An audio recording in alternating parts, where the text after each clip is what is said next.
Welcome to the OpenQDA project. This is a presentation to explain the software architecture for a sustainable open research software for collaborative, qualitative data analysis. So this is not a software tutorial. You will find software tutorials on the channel, but it's a conceptual overview. So this video may not be for you if you're looking for a software tutorial, and just look for a software tutorial. But in this video, we are trying to explain why are we doing this, because there are already software programs on the market. So why are we doing this? What is different with our software? In our software, where are we going? So what are the goals? And very important, how can you help and how can you participate in this project? So who is we? So we are the people right now working on OpenQDA at the Center for Media and Communication and Information Research with SAMKI at the University of Bremen in Germany. But we expect this group to grow over the next few years. So what are the basic ideas of OpenQDA? So OpenQDA is a software for doing qualitative data analysis. And it should support working in smaller or larger groups doing qualitative analysis. So people should be able to collaborate on data. We want to give a mean to provide data to other researchers, so to support open data. We want to introduce open science and reproducible research in the qualitative data analysis area. Also, we want to interweave qualitative and quantitative methods as mixed methods. It should be a good platform to support teaching of qualitative methods.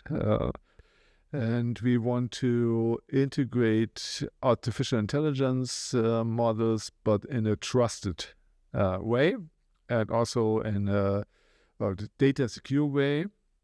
And everything should be open source. And we are using a specific license, APGL version 3.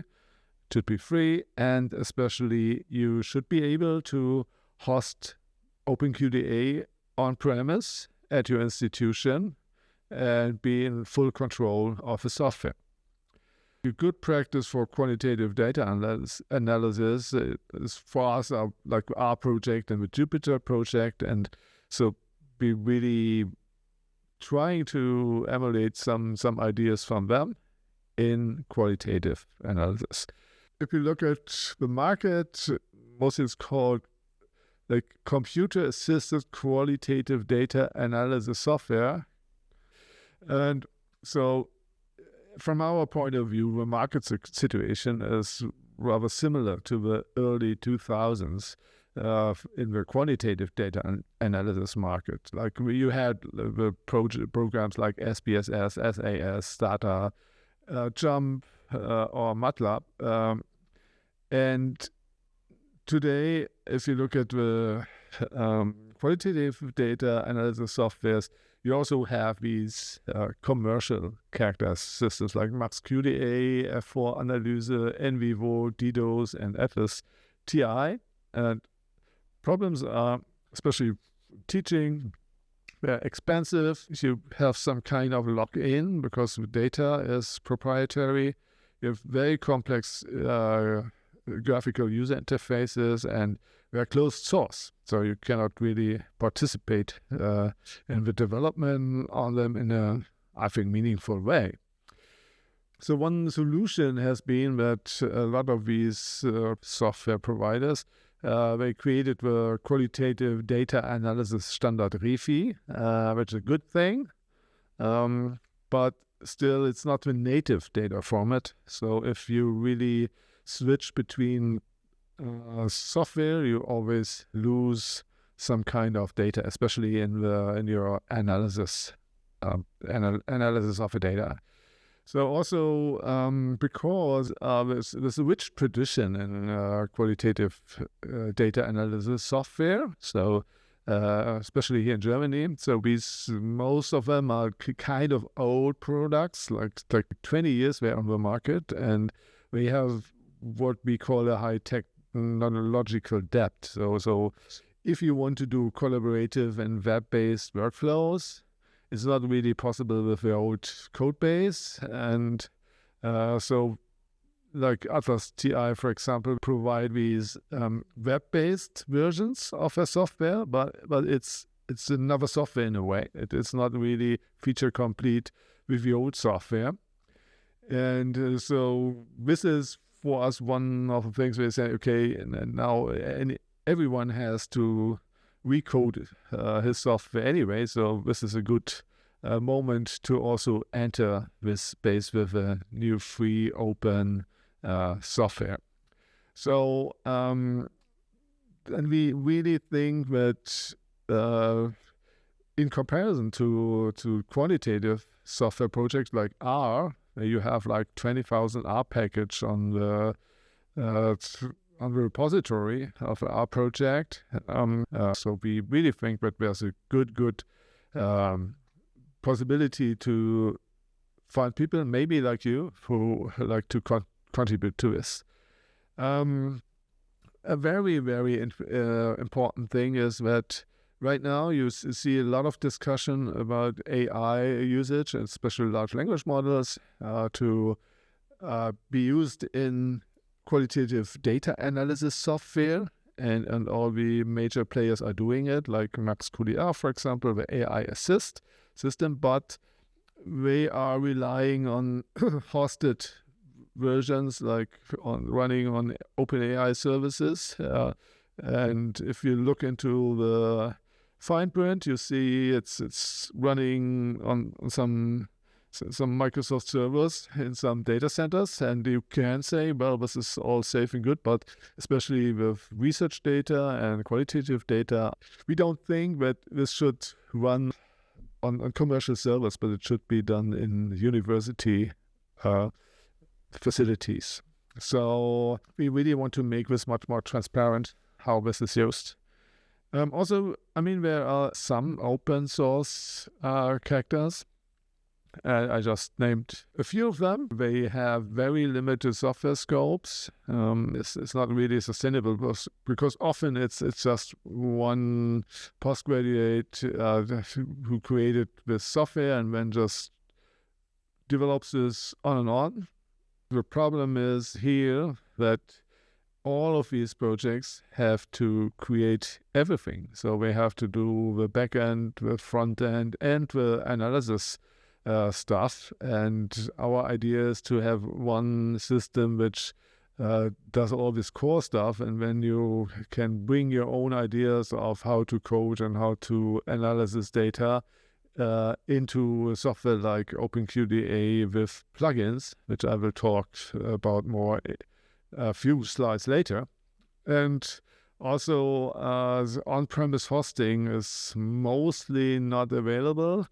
I mean, if you have a desktop version, you can run it on your computer, but as soon as you are using any AI or workgroup stuff, you need to use the web version or the server version, then you cannot run it by yourself. So what are the main advantages now of OpenQDA? So we are building this from the ground up with collaboration in mind. So people can work on the same documents in teams. Also, we are implementing a plug-in architecture, so that besides all the basic stuff and some of the user interface, which is done by a core team, people can contribute by creating these plugins, like doing a certain visualization, or maybe like a special plugin for data import. You have this database with, for example, social media posts, and then you make it accessible to all OpenQDA users by creating this data import plugin. When we are also planning to support a flexible AI integration, so that you can run your own pipelines and models, and I will show a small example of this later. Then it's supporting ReFi, the open exchange format, and it's also open source. So you can always look at it, what the code is doing, and you can contribute. We want to co-develop it with an international community, so it's totally open to participate. And also we are supporting auditing. So this is a non-manipulable log of all actions within the project. So you get more accountability in this, and this is also important in the teaching area, so that when your students analyze their data and you want to see how they've done it, you can look how they've done it, when they've done it, and get a feeling that they just didn't use OpenAI to come up with the data and all that. So why a plugin architecture? This is an example. We have a plugin for transcription, and this is a software project which was developed at the University of Graz. What they did is used the Whisper model and made it accessible with a web interface for the students. You can run this, and then you can upload stuff and get transcription, and then use this for coding in a qualitative data analysis software. But we talked with the team and asked them if we could also integrate it as a plugin into OpenQDA. So now you can upload audio recording, and then OpenQDA will transcribe it by using A-Train. So this means, and this is a overview architecture, audio recording coming in, and now with this transform plugin which is configured to use the A-Train plugin. And as you can see, the plugin can be configured. So maybe if you run this on your server, you are using another Whisper model. Well, it really depends on all your hardware you have. And as you can see in the transform step, also the audio recording is then also put into the data storage. And when A-Train is transcribing the software by using Whisper, it then creates a transcript and some meta information, which all comes into the storage. So what are right now the release plans for OpenQDA? The current release is 1.0.0, and it's you can go to openqda.org to use it and to try it out. And right now we're fixing a few 1.0 bugs, obviously, because we really changed and improved, I think, on the user interface. Just check out the tutorials, what is in the work right now for the next versions. We are still working a little bit on some aspects of full ReFi support in the system, to have more collaborative modes, so that you can do joint versus parallel coding.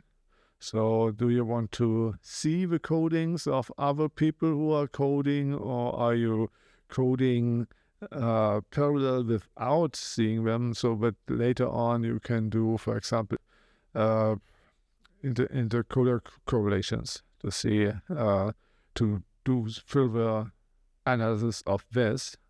We now have a few examples for analysis and visualization, and I expect that there will be much more visualizations in the next releases, because we are using Plotly, so you can take the data and basically use the Plotly JavaScript framework to create nice visualizations. You will see a lot of this in the next releases. And also we are constantly improving the user experience and do quality of life improvements. We're working actively on more plugin examples, and we now have documentation how to set up the system with an easy Docker deploy on your dev machine, so you really can check it out and to test stuff and work with it and have fun with it. So, okay, thanks a lot for watching. The most easy way to feedback and contact us is just write an email to OpenQDA at uni-bremen.de, but you also can just go to our GitHub repository, github.com/OpenQDA, and I think this is the best way to get in contact with us. Go to the discussions, read the docs, and really come up with your ideas, and even do pull requests if you like to. And we hope that you find this interesting, this project, and you're interested in contributing in it. You don't need to be a software developer to contribute in this project. If you give us ideas, if you give feedbacks, if you find bugs and report them to us, that's also participation in that. And in the future, we also will support localization in different languages, so feel free to get in contact with us to maybe do the Brazilian version, so to have it in Portuguese. And so hopefully you find this interesting, and we hope to see you somewhere in the web on our repository and using our software.